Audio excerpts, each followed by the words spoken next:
तो मेरे नाल ही आया। मैं भी कलकत्ते नाल ही आया। मैं कहना समुद्र चोट के गुट ते बह गया सी तुम। कोई इन्हां कोलों लकड़ दा मत्था नहीं वजना। ऐसी गल्लां करदा यार फौजी साहब, तेनों पता नहीं है पिंड सारी वाही मेरे सिर ते ही। छेती खाओ ते मुड़ के काम ते लगना। मेरा नाम गौरव तिवारी। अगर कोई यहाँ है सामने आओ।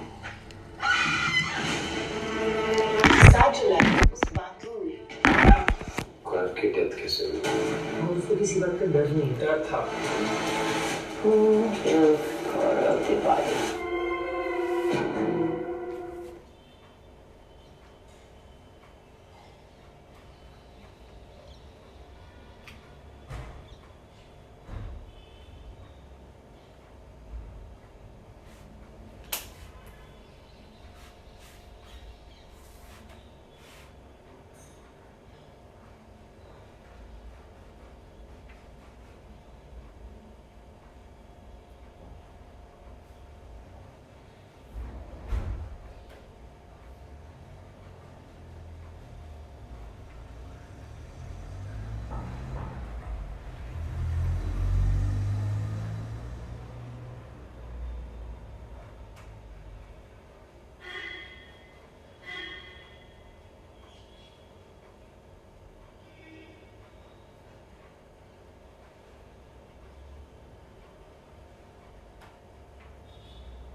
Here's my take.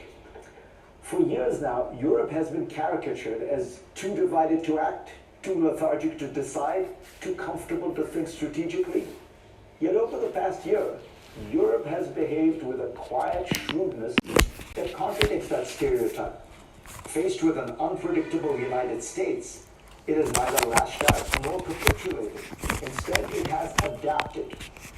When President Trump returned to office and unleashed the country's highest tariffs in nearly a century, many expected Europe to retaliate. A transatlantic trade war would have fed inflation, disrupted supply chains, and weakened already fragile growth. Europe resisted the temptation. It absorbed the pressure, avoided escalation, and bought time. That restraint prevented a downward global spiral. Then, last week, Europe acted. After 25 years of stalled negotiations, EU countries approved a sweeping trade agreement with Brazil, Argentina, Paraguay, and Uruguay. If ratified, it will create one of the world's largest free trade zones by population, more than 700 million people. Nor is the outreach to Latin America an isolated move. In recent weeks, Brussels and Beijing have signaled that they've resolved a fresh set of trade frictions that had threatened to turn into a broader confrontation over EV subsidies and market access. Europe remains wary of China's industrial policies and its political system, but the EU now views China as a necessary partner. At the same time, Europe has accelerated its outreach to Southeast Asia. The EU now has trade agreements in force with Singapore and Vietnam, has concluded negotiations with Indonesia, and is pushing ahead with talks across the region. The region, by the way, is already the EU's third largest trading partner outside Europe. This instinct to diversify is spreading far beyond Europe. Consider Canada.